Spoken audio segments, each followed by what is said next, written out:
Bueno, pues vamos a dar paso a la palabra, así que os invito a abrir vuestras Biblias por la Epístola de Santiago, capítulo 1. Vamos a estar meditando de los versículos 2 al 18. Y como recordáis, si recordáis, el domingo pasado nuestro querido hermano Antonio Jesús, él estuvo compartiendo acerca, a partir de 1 de Pedro, ¿no? Capítulo 1, acerca de cómo enfrentar las diversas pruebas, ¿no? que muchas veces vienen en nuestras vidas, ¿no? En esta epístola de Santiago vamos a tratar el mismo tema, lógicamente otro texto, tiene otro enfoque, pero va a ser una continuación de la predicación del domingo pasado, ¿vale?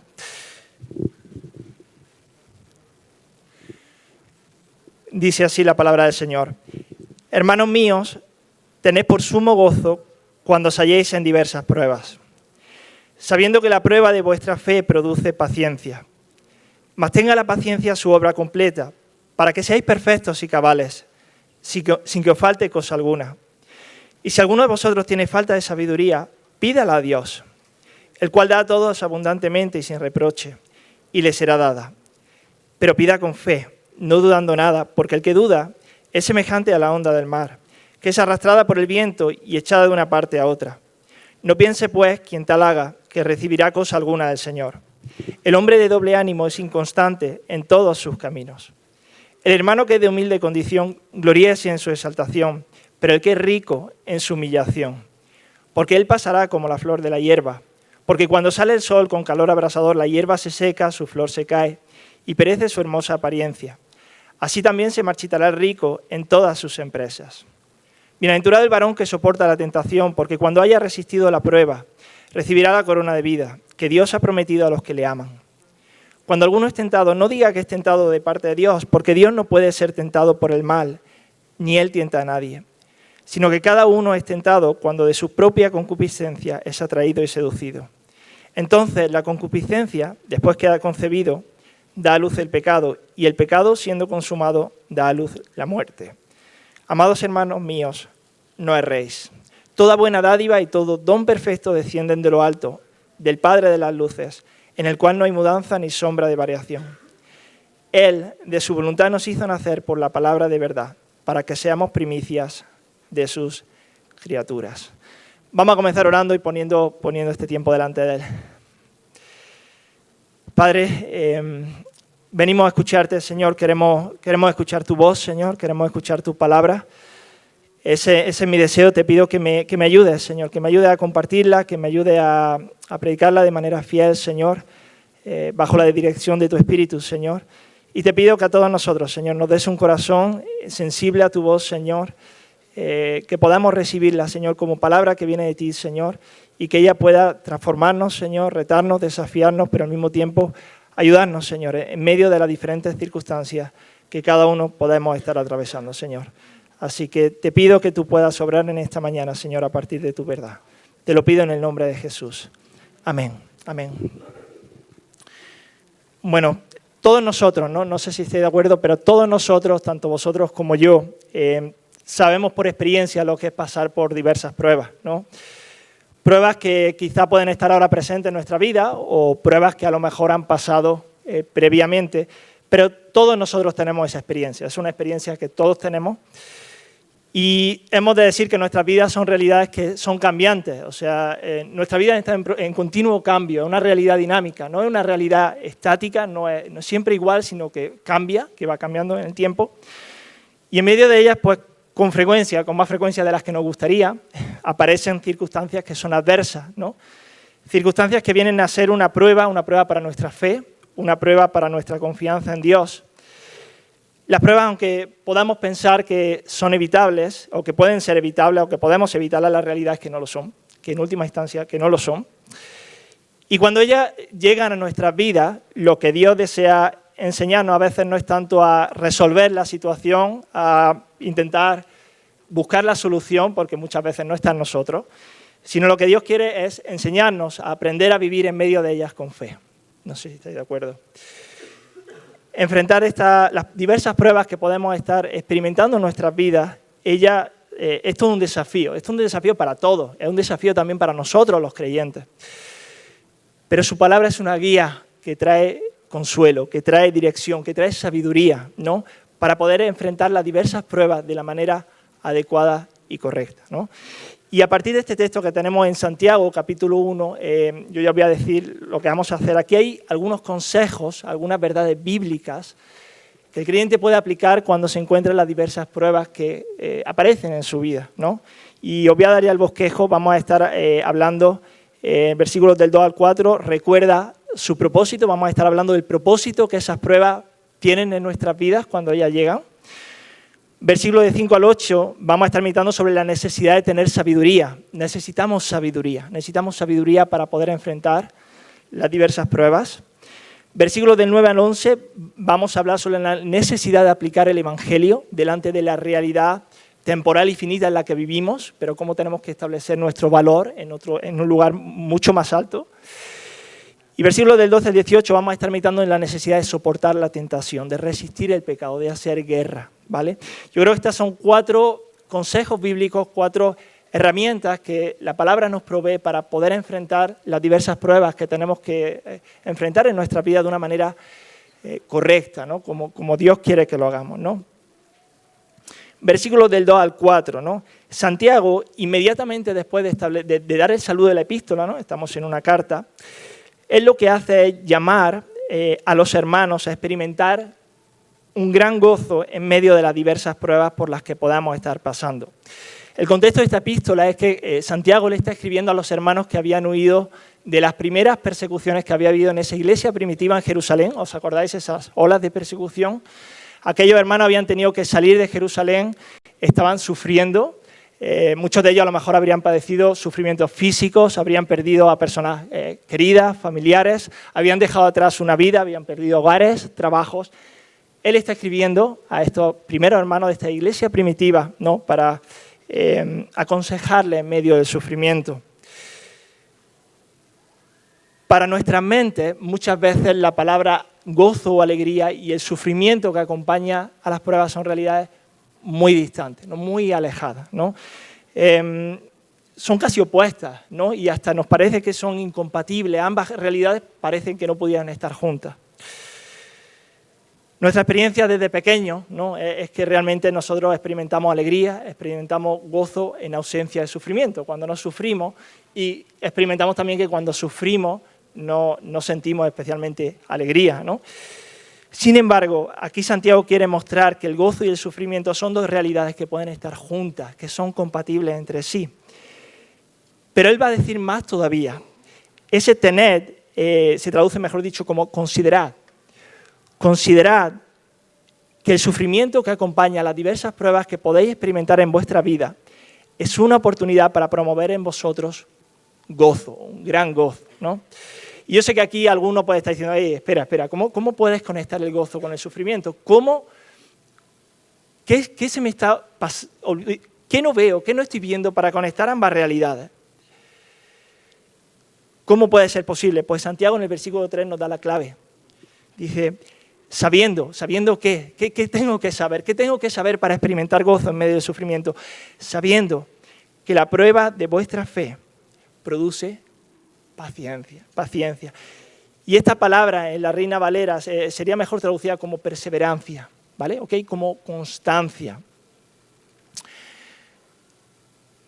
Todos sabemos por experiencia que el sufrimiento que acompaña a las pruebas no es ni mucho menos agradable, ¿okay? Todos sabemos eso, ¿no? El sufrimiento no es una experiencia agradable ni mucho menos, sino todo lo contrario. Pero saber que Dios tiene un propósito mayor en medio del sufrimiento lo puede cambiar todo. Honestamente no creo que el sufrimiento pueda dejar de ser una experiencia desagradable, pero saber que Dios lo usa para un propósito mayor, para un bien mayor, es de profundo consuelo y alegría. Y este propósito no es otro que el de formar ese carácter perseverante, ese carácter paciente, pero que persevera en fe en medio de las pruebas. Un carácter de creyente que persevera en confiar en Cristo, en confiar en Dios en medio de las adversidades que surgen en su vida. Y precisamente este carácter es el que tiene que ser desarrollado en cada uno de nosotros a través de las diversas pruebas que experimentamos, con el propósito que nos dice aquí en el versículo 4, ¿no? Dice, para que seáis perfectos y cabales, ¿no? Y completos, sin que os falte cosa alguna, ¿no? De alguna manera, las diversas pruebas que podemos experimentar como creyentes, ellas vienen a ser una especie de herramientas, ¿no? Son herramientas que Dios utiliza para equiparnos o para añadir en nosotros aquello que no tenemos y que nos falta, con el propósito último de hacernos completos, perfectos, a la imagen de Cristo, ¿no? Es un proceso de santificación y las pruebas nos ayudan a aprender determinadas cosas que sabemos que no aprenderíamos de otra manera. Es evidente que este proceso es un proceso que no vamos a ver de manera completa en este lado de la eternidad, ¿ok? Eso tenemos que estar todos de acuerdo. Pero también tenemos que reconocer que cuando conocemos a cristianos, ¿no? A creyentes, que han experimentado pruebas importantes en sus vidas y han experimentado este proceso, en parte, podemos ver ese carácter que ha sido trabajado a través de las pruebas, ese carácter que es más como el de Cristo, ¿no? Esa fe y esa confianza en medio de las pruebas.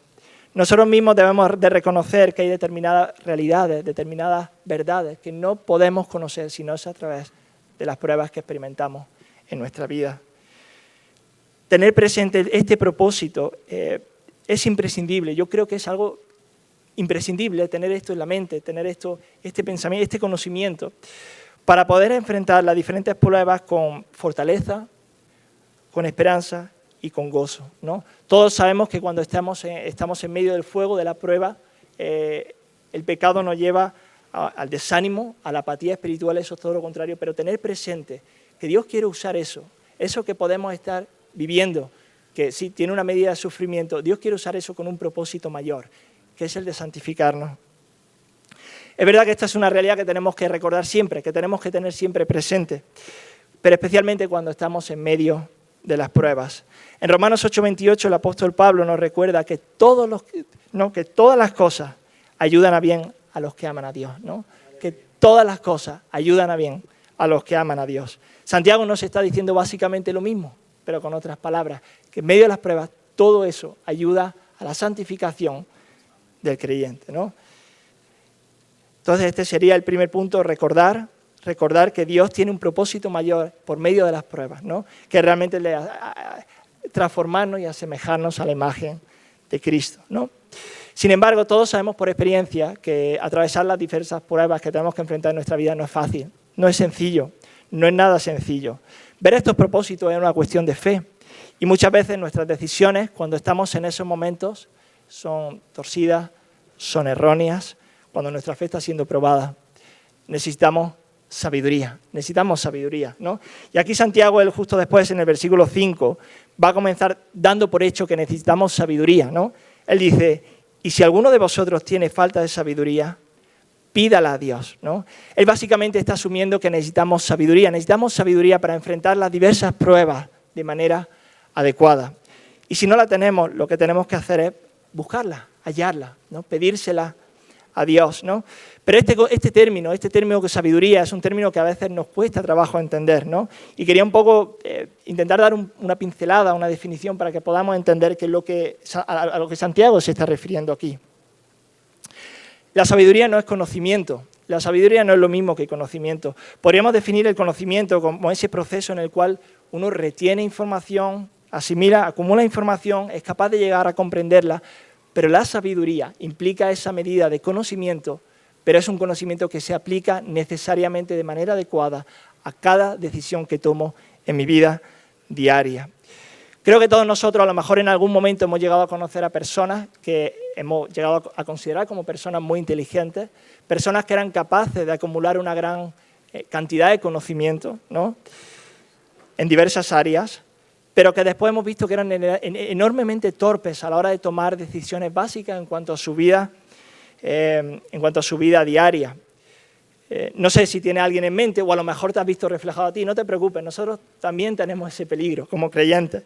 A veces como creyentes corremos el peligro de acumular mucha información, mucho conocimiento acerca de la Biblia, conocimiento teológico, que está bien, pero después no llegar a aplicar de manera adecuada todo ese conocimiento, toda esa información que tenemos para poder escoger de manera sabia en medio de las diversas pruebas. No sé si estás de acuerdo conmigo, pero necesitamos sabiduría. Necesitamos sabiduría para poder enfrentar las diversas pruebas. Pero ahora bien, partiendo del hecho de que yo creo que todo el mundo quiere esto, todo el mundo quiere escoger bien, todo el mundo quiere sabiduría, La pregunta que debemos de hacerlo, y que eso viene en el texto, ¿dónde está la sabiduría? O sea, ¿dónde podemos hallar la verdadera sabiduría, la sabiduría más alta que el hombre necesita? Hoy en día, si hablamos del concepto de la sabiduría, un término un poco, bueno, tenemos que definir a qué nos estamos refiriendo. En el mundo en el que vivimos, en el mundo actual, cada vez hay más voces que proclaman ser la verdadera sabiduría que el hombre necesita, ¿no? Múltiples corrientes humanistas, por ejemplo, la psicología, y multitud de religiones por todo el mundo que afirman ser la verdadera sabiduría que el hombre necesita. Pero cuando aquí Santiago está hablando de sabiduría, él se está refiriendo a la sabiduría que proviene del Dios de la Biblia, ¿vale? Del Dios del cristianismo, y no una sabiduría humana, no una sabiduría de otras religiones.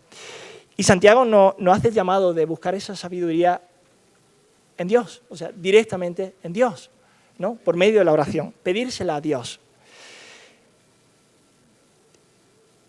La Biblia es un libro extraordinario, ella contiene la sabiduría escrita de Dios, ¿no? La Biblia nos habla de multitud de situaciones que podemos experimentar en nuestras vidas, ¿no? Proverbios es un gran ejemplo de eso, ¿no? Pero no debemos de olvidar que la sabiduría es una respuesta de oración. Tenemos que pedírsela, tenemos que orar la palabra. La Biblia a veces no te da la solución para una determinada decisión que tienes que tomar, a veces te da libertad, pero Dios conoce nuestra realidad, conoce nuestras circunstancias, sabe en qué situación estamos, qué decisiones tenemos que tomar. Y podemos orar a partir de la palabra, orar a Dios y pedirle la sabiduría que necesitamos en algún momento determinado de nuestra vida. Y Santiago nos va a dar, a partir del texto en el versículo 5, nos va a dar una razón poderosa para eso. Nos va a dar una razón poderosa para pedirle a Dios sabiduría. Y esa no es otra que el carácter de Dios. Dios es bueno y Dios es generoso. Fijaros, dice, versículo 5, dice, y si alguno tiene falta de sabiduría, pídala a Dios, el cual da a todos abundantemente y sin reproche, y le será dada, ¿no? Y le será dada. Dios es la fuente inagotable de sabiduría. Y Él se deleita en compartirla, Él se deleita en transmitir esa sabiduría, pero con aquellos que le buscan, pero que le buscan de manera sincera, ¿no? Que se la piden de manera sincera. Santiago nos da esta buena razón para acudir directamente a Dios y pedirle sabiduría, sea cual sea la situación que puedas estar enfrentando, Pero Él también pone un requisito, Él pone una condición, que es la fe, ¿no? Dice, pero pida con fe, no dudando nada, porque el que duda es semejante a la onda del mar que es arrastrada por el viento y echada de una parte a otra. No una fe perfecta, ninguno tenemos una fe perfecta, pero sí una fe sincera, una fe genuina, una fe que confía sinceramente en Dios. Debemos pedírselo con fe. Sin embargo, aquí Santiago nos advierte sobre un peligro real que es el peligro de la duda. Es un peligro real que está ahí, un tipo de incredulidad. Cuando la duda está presente, ella es una especie de división. Nuestra confianza está dividida entre Dios y otro lugar, y dudamos. Y Santiago aquí es muy enfático y él dice claramente que aquellos que permiten que esa duda se instale en sus vidas, ¿no? Que dejan que esa duda sea la tónica presente en su corazón a la hora de orar a Dios, pues que no deberían de esperar nada del Señor y que por otro lado van a ser inconstantes en todos sus caminos. No sé cómo han ido tus vacaciones este verano, me imagino que te habrás ido a la playa y hasta a lo mejor has cogido un barco y te has metido en alta mar. Pero te habrás dado cuenta que hay días que el mar está muy tranquilo, ¿no? Pero hay otros días que no, hay otros días que el viento sopla, las circunstancias son otras y el viento sopla y sopla muchas veces con fuerza. Las olas cogen altura muchas veces y ellas son arrastradas de un lado a otro dependiendo de en qué dirección sopla el viento. Bueno, pues esa es la imagen que aquí la palabra nos da de aquel que duda a la hora de pedir, ¿no? Creyente que es inconstante y que es llevado de un lugar a otro a merced de las circunstancias, ¿no? Tenemos que pedirle sabiduría al Señor, pero pedírsela con fe, creyendo que Él está ahí, que nos escucha y que responde. Cuando aparecen las pruebas en nuestra vida, las circunstancias muchas veces cambian, ¿no? No sé si os veis reflejado en esto, pero muchas veces podemos afanarnos por intentar solucionar aquello que no está directamente en nuestras manos. A veces nuestro carácter se puede irritar y empezamos a dejar de no hablar también a aquellos que están alrededor nuestra. Nuestras decisiones a veces son precipitadas, nos falta reflexión, nos falta oración. A veces podemos desesperarnos, necesitamos esa sabiduría para poder enfrentar esas pruebas que sobrevienen. Necesitamos sabiduría para afrontar situaciones que quizás están representadas aquí, cuando la economía no va bien, cuando las cuentas no llegan a final de mes, cuando tenemos un determinado problema en el trabajo, con el jefe, con un compañero, con otra persona, cuando tenemos que abordar alguna cuestión matrimonial que tenemos que tratar, cuando tenemos que abordar el problema de alguno de nuestros hijos que tenemos que tratar como padres, cuando tenemos que enfrentar un determinado problema serio de salud, cuando tenemos que lidiar con la soledad que a veces podamos experimentar en nuestra condición de solteros, cuando los exámenes no salen como deberíamos y las notas no son las que esperábamos y se cierran puertas, necesitamos sabiduría. Necesitamos sabiduría. Todos nosotros necesitamos sabiduría, pero la sabiduría que necesitamos se encuentra en Dios. Amén. Se encuentra en Dios. Él es la fuente más alta de sabiduría y debemos pedírsela con fe. Hebreos 11:6 dice, pero sin fe es imposible agradar a Dios, porque es necesario que el que se acerca a Dios crea que le hay y que es galardonador de los que le buscan. Amén. Amén. Pues yo creo que aquí tenemos estos dos primeros consejos que debemos de aprender cuando estemos enfrentando las diversas pruebas. Recuerda el propósito, ten presente el propósito, no sueltes eso. Ten presente que detrás del sufrimiento hay un propósito mayor, que es el de ser santificados, del ser completados y perfeccionados a la imagen de Cristo. Segundo punto que hemos visto, necesitamos sabiduría. Necesitamos sabiduría para enfrentar las determinadas pruebas que vienen a nuestra vida y esa sabiduría la tenemos en Dios. Y a partir del versículo 9, Santiago, él va a llamar a hermanos de diferentes realidades, ¿no? Dice, el hermano que es de humilde condición que tiene poco, ¿no?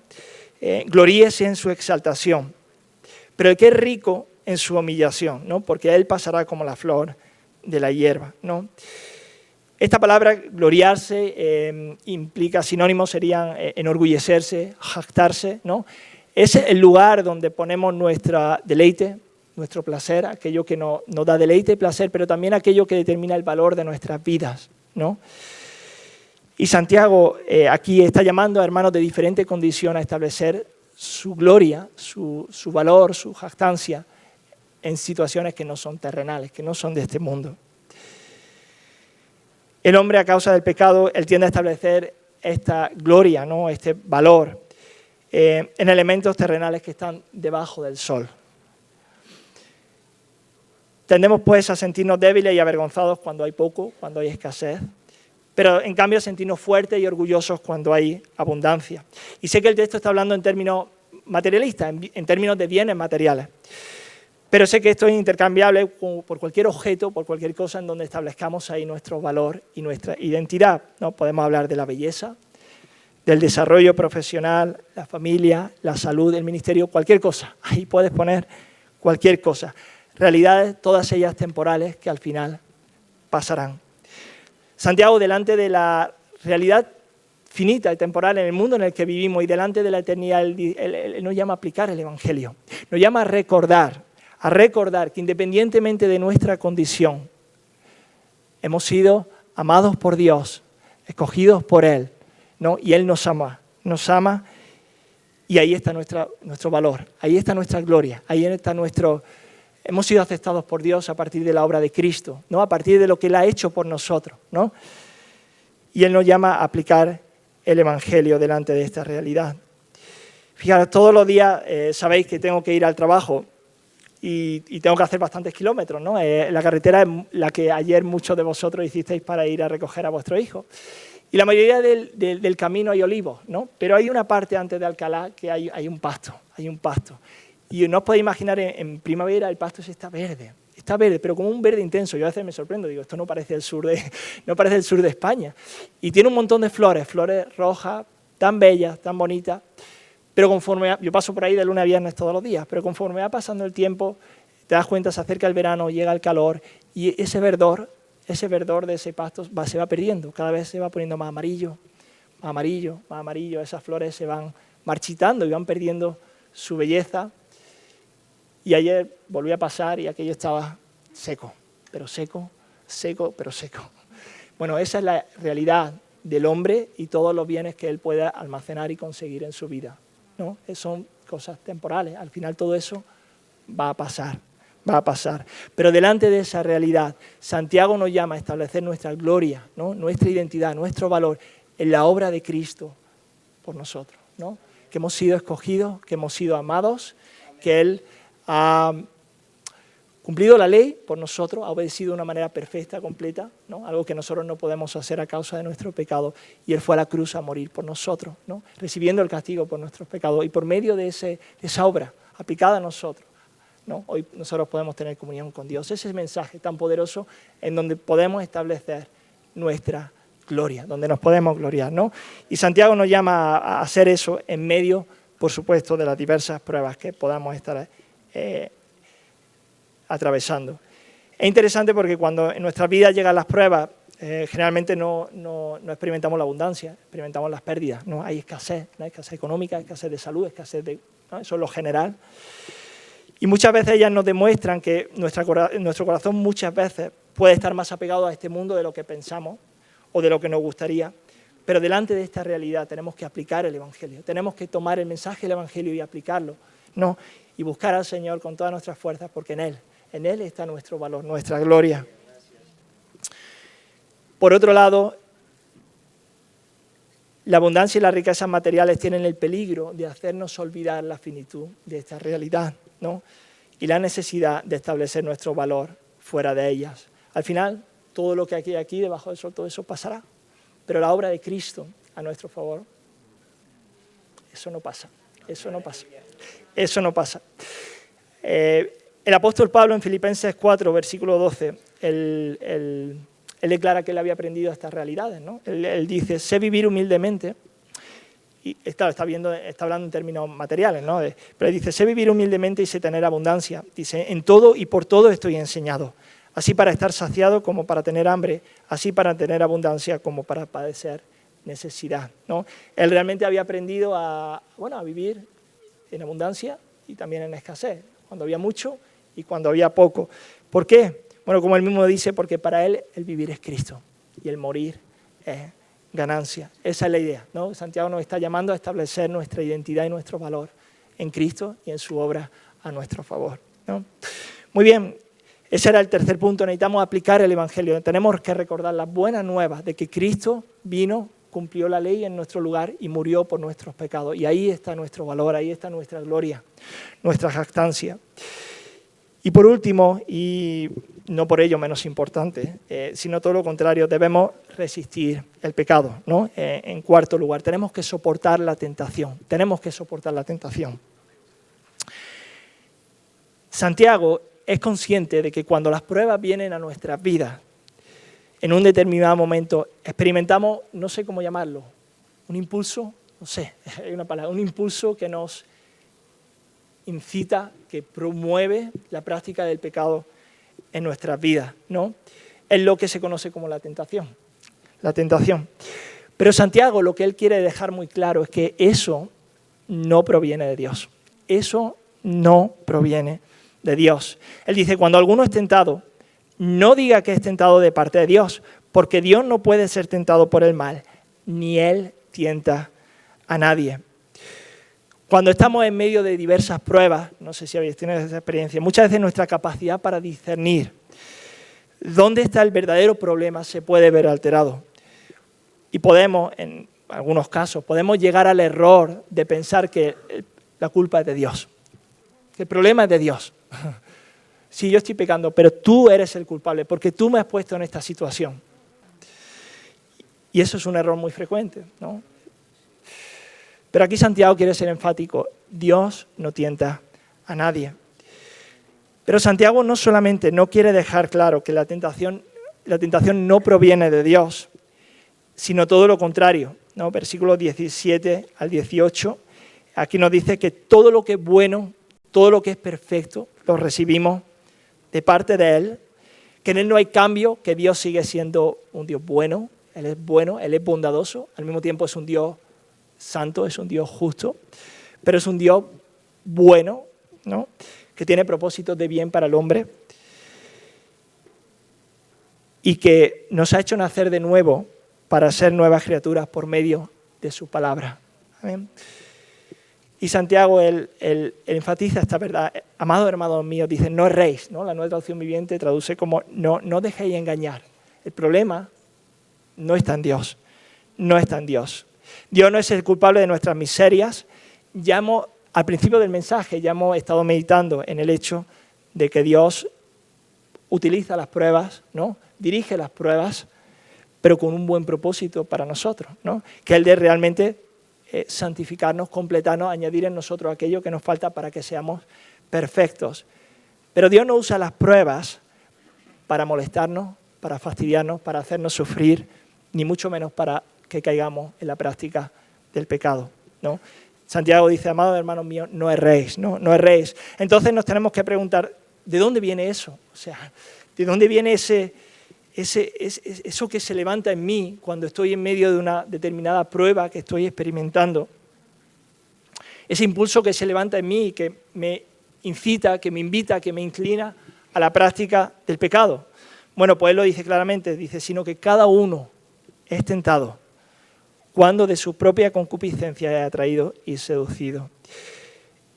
El origen de esto es la concupiscencia, y sí, sé que para muchos a lo mejor esta palabrota, podríamos decir, porque me parece una palabrota, ¿no? Esta palabrota es desconocida, la voy a explicar. Esta palabra, concupiscencia, hace referencia a esos deseos desordenados, esos deseos pecaminosos que surgen en nuestra alma. Esos deseos, cuando surgen, ellos nos promueven en nosotros la práctica del pecado. Y especialmente se levantan cuando estamos en medio de las pruebas, ¿no? ¿Habéis dado cuenta? Esta realidad nos habla de esa vieja naturaleza que hay en todos nosotros, en todo creyente existe eso. Eso no es una realidad que deba de asustarnos demasiado, porque eso es algo que experimentamos todos. Es esa vieja naturaleza de nuestro antiguo yo antes de conocer al Señor, ¿no? Que de alguna manera no controla nuestro ser, no tiene nuestro control, pero que sigue estando ahí, sigue molestando, sigue siendo un incordio, sigue siendo un fastidio, ¿no? Y con la cual vamos a tener que lidiar mientras que estemos aquí en esta presente existencia. Esos deseos pecaminosos, una vez que han surgido en nuestra alma, lo que van a hacer es atraernos y seducirnos, ¿no? Y yo cuando llegaba a este versículo digo, madre mía, esto es atraernos y seducirnos para hacernos caer en la práctica del pecado.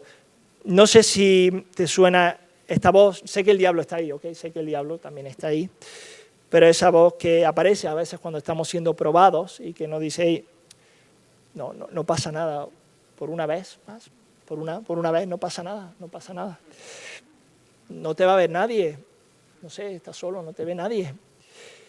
Tío, lo va a disfrutar. O sea, el pecado es placentero. Adelante, hazlo. Que no va a tener repercusión.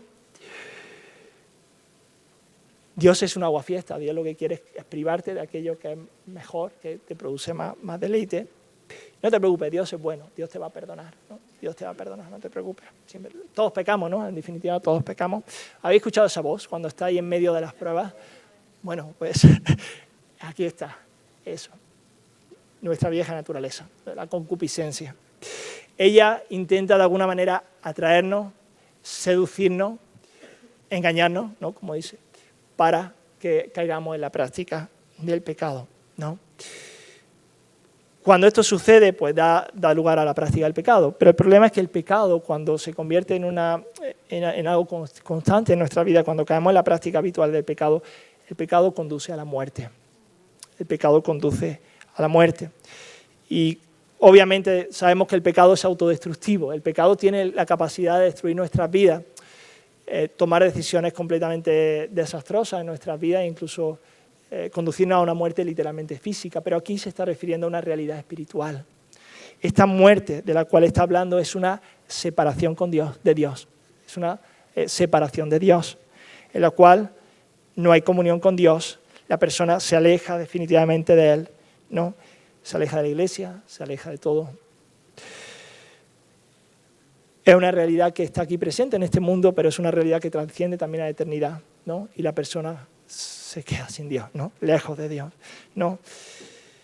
¿Y cuál es el llamado que como creyentes tenemos delante de estas pruebas? ¿Okay? Esto es algo que todos vamos a experimentar por ser creyentes, parte de la vida cristiana, ¿no? ¿Cuál es el llamado que tenemos? Versículo 12, soportar la tentación. Dice, bienaventurado el varón que soporta la tentación, soportar la tentación.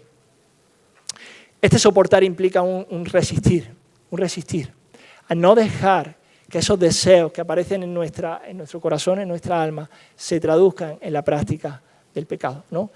Es una guerra, ¿no? Y si eres creyente, sabes que esa guerra está ahí. Es una guerra que tenemos que librar, ¿no? Con todas nuestras fuerzas. A todos nos gustaría que esto que esa vieja naturaleza no estuviese, pero va a estar hasta el final, ¿no? Pero Dios es bueno y Dios nos guarda. Y Dios no nos va a dejar enfrentar nada que como creyentes no podamos soportar, ¿no? Tenemos la experiencia de cuando estamos en medio de las pruebas, ¿no? Porque esto es una realidad que está ahí, la vieja naturaleza está ahí, está haciendo las suyas, pero cuando estamos en medio de las más difíciles pruebas que tenemos que enfrentar, esto se levanta con mucha fuerza, ¿no? Y ahí tenemos que estar fuertes, ¿no? Tenemos que no dar rienda suelta a la práctica del pecado.